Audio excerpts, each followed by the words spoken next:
10 soal yang sering sekali keluar di ujian sertifikasi Mikrotik MTCRE. Kita akan coba membahas 10 soal ini dan tentunya semoga nanti bisa membantu teman-teman semuanya dalam mengambil sertifikasi Mikrotik MTCRE. Jangan skip videonya, tonton terus sampai habis dan langsung saja kita mulai. Oke, yang pertama untuk soalnya adalah kita diminta untuk menentukan nanti jalur mana yang akan digunakan oleh router dalam mencapai ataupun mengirimkan paket ke 192.168.1.55. Nah, perlu teman-teman semua ketahui bahwa dalam router menentukan jalur mana yang akan digunakan itu nanti akan ada 3 parameter. Yang pertama adalah router akan menggunakan parameter destination address yang lebih spesifik ya, lebih spesifik. Nah, bagaimana kita mengetahui destination address-nya itu lebih spesifik? Itu dilihat dari nilai prefixnya ini ya. Di sini ada /24, /25, dan /16. Nah, kemudian yang kedua, apabila nanti ternyata prefixnya ini sama semuanya, maka router akan menggunakan parameter yang kedua yaitu berupa distance ya, distance. Nah, dimana untuk distance yang lebih kecil itu akan diprioritaskan ya, diprioritaskan. Nah, kemudian kalau misalkan distance-nya juga sama ya nilainya ya, nah, maka nanti router akan menggunakan metode yaitu round robin atau acak. Nah, ini adalah 3 proses yang nantinya akan digunakan oleh router dalam mengirimkan paket menuju ke tujuan.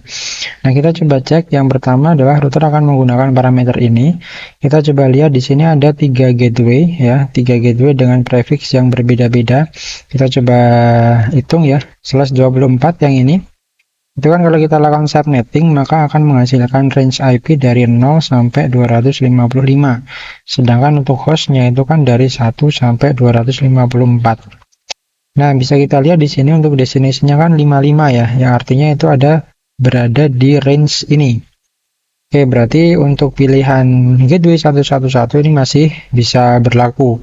Tapi apakah itu memang jawaban yang paling tepat? Kita coba cek untuk yang pilihan nomor 2 ya, yaitu yang gateway 222 ini. Dimana di sini untuk prefixnya adalah /25. Dan kalau kita lakukan subnetting, dia akan menghasilkan IP dari range 0 sampai 127. Dimana untuk alokasi hostnya itu kan dari 1 sampai 126 ya. Dan artinya 55 ini juga termasuk di range 1 sampai 126. Tapi bedanya dengan 124, 125 ini akan lebih spesifik. Dan kemudian kalau yang gateway 33 dari sini ada udah beda ya, destination address-nya itu network-nya beda. Nanti artinya jawaban untuk nomor 1 yang paling tepat itu adalah yang melalui gateway 2.2.2.2 yang B. Nomor 1 yang B ya. Kemudian nomor 2. Jadi di sini intinya adalah dalam satu router itu terdapat 2 protokol routing yang berbeda. Yang pertama itu SPF dan yang kedua adalah static routing. Dan di sini diminta bagaimana caranya untuk menggunakan OSPF sebagai routing utama. Karena tadi ya menyambung dari penjelasan soal nomor 1 bahwa salah satu parameter yang digunakan oleh router dalam menentukan jalur mana yang akan digunakan itu kan distance. Nah, kalau kita bicara distance di static routing itu kan distance-nya adalah 1 ya. 1, sedangkan OSPF itu distance-nya adalah 110. Nah, tadi berlaku nih, distance yang lebih kecil akan diprioritaskan. Nah, dalam hal ini, secara default berarti static routing yang nanti akan digunakan sebagai jalur utama sebenarnya. Cuman, dalam kasus soal ini yang OSPF itu diminta untuk yang jadi jalur utama, static routingnya yang jadi cadangan, manakala OSPF-nya mengalami kendala. Berarti apa yang harus kita lakukan begitu ya? Tentunya adalah yang pertama, yang harus kita lakukan adalah dengan cara mengubah distance dari static routing ini. Jadi static routing ini bisa kita ubah atau modifikasi nilai distance-nya sehingga nanti kita harus sesuaikan sehingga dia nilainya lebih dari 110. Kita coba cek di pilihan soalnya. Dia harus manually disable static route ya. Nah, kalau yang ini kan berarti disable static routing. Artinya memang static routing-nya kita matikan. Secara routing fungsinya masih berjalan, tetapi secara failover berarti kan nggak ada jalur cadangan nih. Kalau kita disable static routing-nya. Kemudian kalau yang B, he should increase the administrative distance of static route. Nah, ini jawaban yang paling tepat itu yang B ya, karena di sini solusinya adalah dengan cara meningkatkan ataupun menambah nilai dari administrative distance static routing. Kemudian yang C, delete all static route, ini juga sama seperti yang di poin A. Yang D, he should use netwatch, itu juga tidak ada kaitannya dengan ini. Jadi yang paling tepat adalah jawabannya yang B. Oke, lanjut ke nomor 3. Ketika kita menggunakan check gateway pada saat melakukan konfigurasi routing, what is the ICMP echo request interval? Nah, di sini ditanyakan adalah intervalnya. Kalau kita bicara interval di check gateway itu kan intervalnya adalah 10 detik. Jadi kalau 10 detik pertama itu pingnya tidak ada balasan, berarti kan nanti statusnya adalah timeout. Kemudian 10 detik yang kedua berurutan, artinya 20 detik tidak ada respon, berarti nanti kan statusnya adalah unreachable. Berarti itu nanti harus dipindah ke gateway yang masih aktif. Nah, dalam hal ini nomor 3 itu jawabannya yang 10 detik. Karena di sini ditanyakan request intervalnya ya. Kemudian yang nomor 4, dalam ICMP route kita mempunyai 3 gateway yaitu A, B, C. Kemudian kita menuliskan A dan B itu 1 kali dan C itu dituliskan 2 kali untuk gateway-nya. Maka berapa banyak persen dari paket ya yang nantinya akan dilewatkan ke gateway C? Ini sebenarnya kan perbandingan saja ya, dan ini sangat ABC itu AB-nya dituliskan 1 kali, kemudian C-nya dituliskan 2 kali, berarti kan alokasi dari C itu berarti yang 50%. Oke, kemudian untuk yang soal nomor 5, di sini untuk soal nomor 5 itu router mempunyai 2 gateway untuk bisa mencapai ke sebuah tujuan, di mana C gateway-nya itu diaktifkan semuanya ya. Nah, kalau dia mempunyai 2 gateway, kemudian C gateway-nya juga masing-masing diaktifkan semua, maka bagaimana kita untuk nanti bisa mengontrol nih mana yang aktif dan mana yang menjadi backup gateway. Nah, caranya adalah kalau misalkan dua-duanya itu diaktifkan fitur C gateway-nya, berarti nanti kita harus bedakan dari sisi nilai administratif distance, karena nanti berlaku yang seperti ini ya, distance yang lebih kecil itu akan digunakan sebagai jalur yang diutamakan, sehingga nanti yang distance kecil itu akan aktif, distance yang lebih besar itu akan sebagai backup. Kemudian untuk yang nomor 6, ketika kita menambahkan static routing, kita harus memastikan bahwa kita juga menambahkan gateway dan interface. Nah, ini jawabannya adalah salah ya.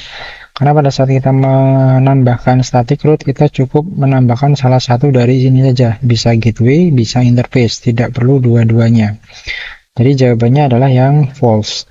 Kemudian untuk yang nomor 7, ketika kita mengirimkan ARP request, ya sebuah IP host itu meminta apa ya? Meminta alamat berupa apa nih? Apakah IP atau MAC? Nah, seperti yang kita ketahui bahwa ARP itu kan Address Resolution Protocol, di mana ini adalah sebuah protokol yang nantinya bisa digunakan untuk mendiscover MAC dari sebuah IP. Nah, di soal ini kan berarti secara tidak langsung IP dari hostnya ini kan sebenarnya sudah diketahui ya. Jadi parameter apa yang belum diketahui?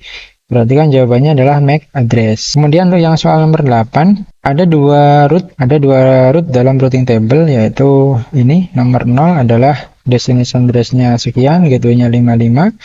Kemudian yang baris nomor 2 atau nomor 1 di sini indeksnya, destinasinya 10114/30, gateway-nya 5666.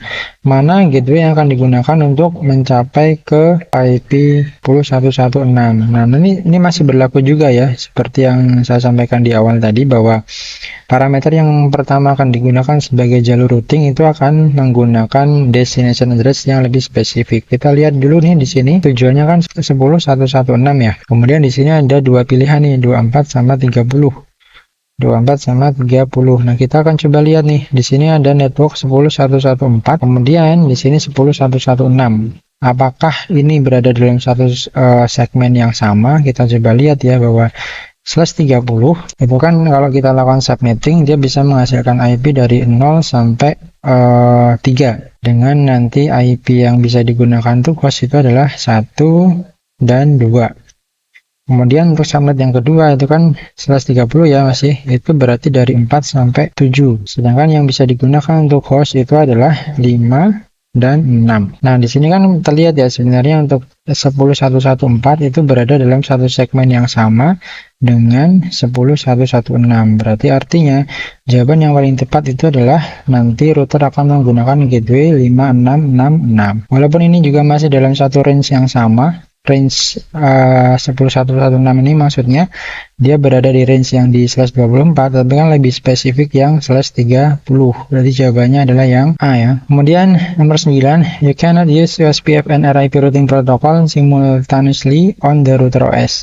Kita tidak bisa menggunakan dua routing yang berbeda dalam satu router yang sama, gitu ya intinya di pertanyaan ini. Jawabannya adalah salah, karena kita bisa ya, kita bisa menggunakan OSPF kemudian ditambahkan dengan RIP routing dalam satu router yang sama, itu bisa. Kemudian nomor 10 terakhir ya, jika C gateway is enabled for HMP route and one of the gateways is unreachable, maka apa nih? Jika C gateway-nya diaktifkan, kemudian HMP route-nya juga jalan tuh di situ. Nah, maka nanti salah satunya nanti misalkan mati, apa yang akan terjadi begitu ya? Nah, maka yang terjadi adalah karena HMP itu adalah equal cost multipath, artinya nanti traffic itu akan dibagi secara merata ke gateway yang ada, dan salah satu nanti misalkan mengalami gangguan, maka gateway yang unreachable ini tidak akan digunakan dalam algoritma round robin atau algoritma yang nantinya digunakan di HCMP-nya ini.